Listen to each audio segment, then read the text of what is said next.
My name is Estela Delgado Ceballos, and together with Dr. Francisco Delgado, I'm pleased to present our work titled Monod Equation in the Logistics Approach, Continuous and Discrete Models for Substrate Replacement. This research was carried out at the Tecnológico de Monterrey, and it explores how population growth and resource competition can be represented using a combination of the monod and logistic models. We also introduced two models for the substrate replacement, one continuous and one discrete, to understand how periodic resource renewal affects system behavior. We will begin with an overview of the monod equation and its broad applications. Then, I will explain how this equation fits within the context of the logistic growth model used to describe population interacting with limiting resources. Next, we will explore mathematical reparametrization, which simplifies the model, followed by a discussion of continuous and discrete substrate replacement models. We will then look at the monod equation as a dynamical system characterized by a periodic behavior, supported by the Poincaré-Bendixson theorem from dynamical system theory. Finally, we will analyze how this periodicity helps characterize the system and conclude with key findings. The slide introduces the monod equation and highlights its interdisciplinary applications. Originally developed to model bacterial growth as a function of substrate availability, the monod equation has since been adapted to other fields. The next table shows examples.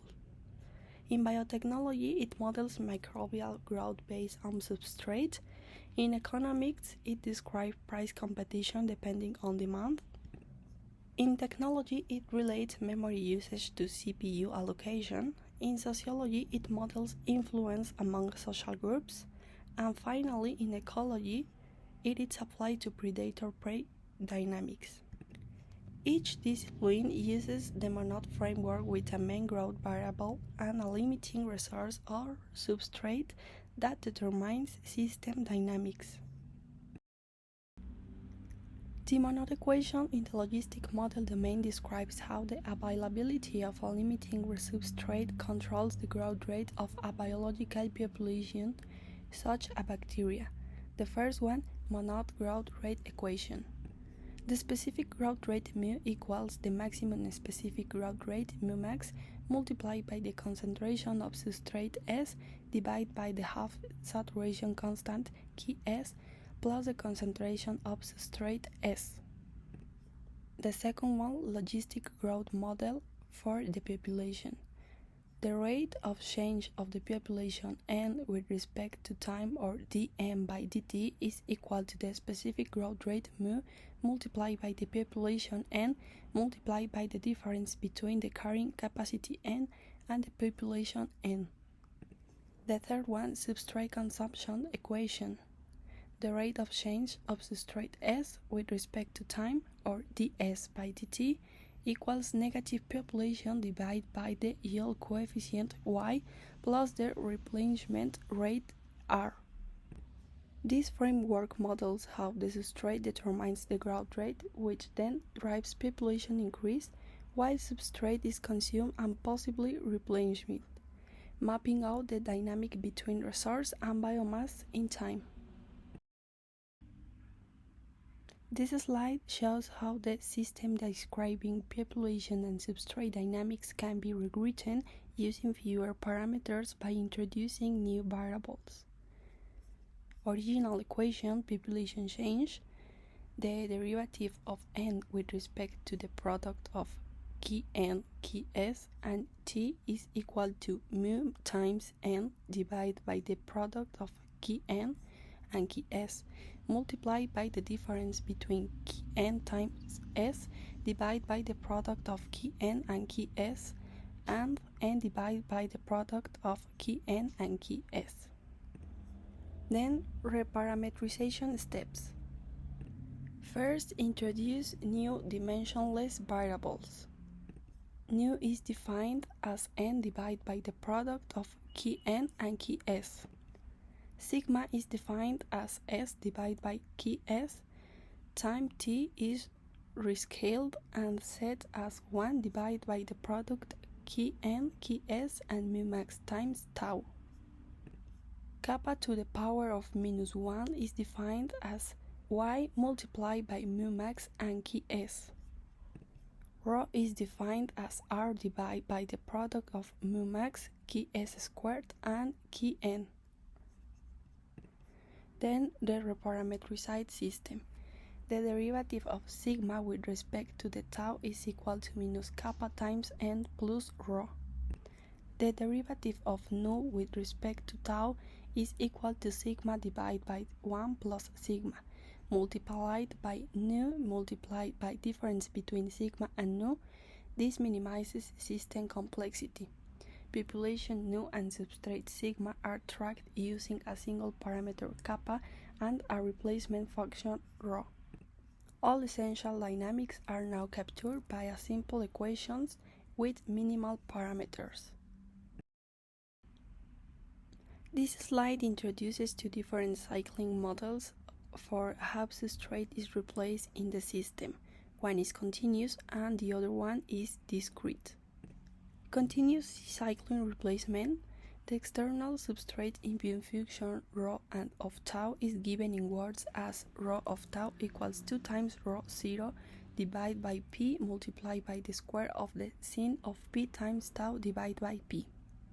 This means the substrate is added smoothly and periodically over time following a sin squared pattern.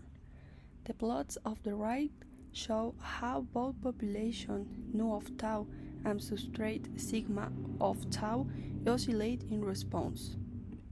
Then the discrete cycling replacement. Here rho of tau equals 2 times rho 0 divided by p times 1 when the remainder of tau divided by p is between p over 4 and 3p over 4, 0 otherwise. This means substrate is added only during the middle half of each period in the step-like fashion. The system's oscillations appear as sharper change shown in the lower pane of plots.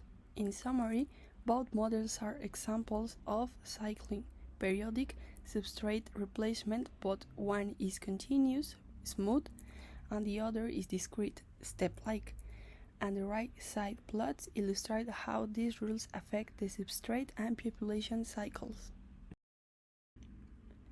Now, this slide shows that when you use the Monod equation within a dynamical system with substrate replacement, it creates a cycle system for the variables nu, population, and sigma substrate. The model makes their behavior settle into a periodic cycling path. This means that after an initial phase, the population of a substrate move in a repeating cycles. The shape and timing of the cycle do not depend on initial conditions or the period of substrate replacement. Both plots show how, regardless of starting point, the trajectories of both are always converge to the same closed loop, a cycle in phase space.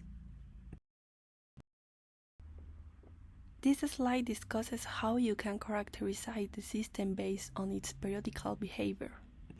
In particular, it defines the relationship between population size and substrate amount as averaged over the complete cycle. The parameter epsilon is defined as the average over one cycle of the ratio of population nu to substrate sigma. In words, epsilon equals the average value of nu divided by sigma calculated over a full cycle.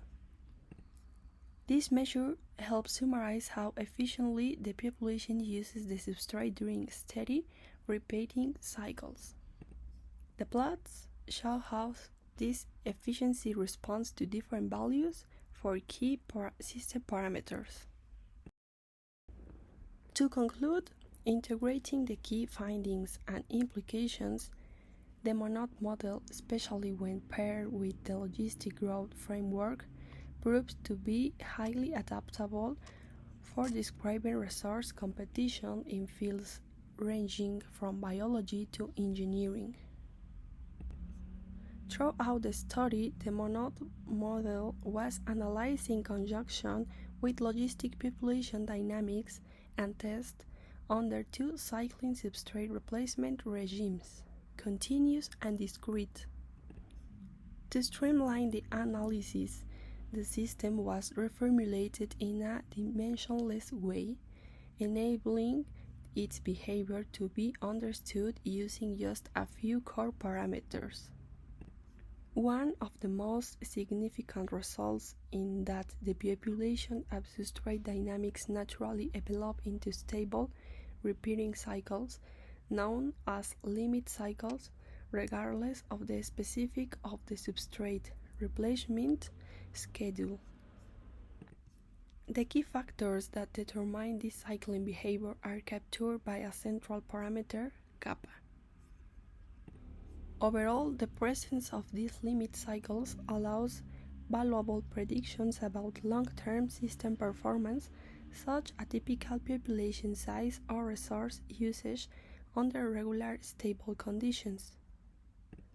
This makes the model a powerful tool to understanding and managing competitive dynamics in complex environments. Finally, we acknowledge the support of Tecnológico de Monterrey in developing this research. Thank you very much for your attention.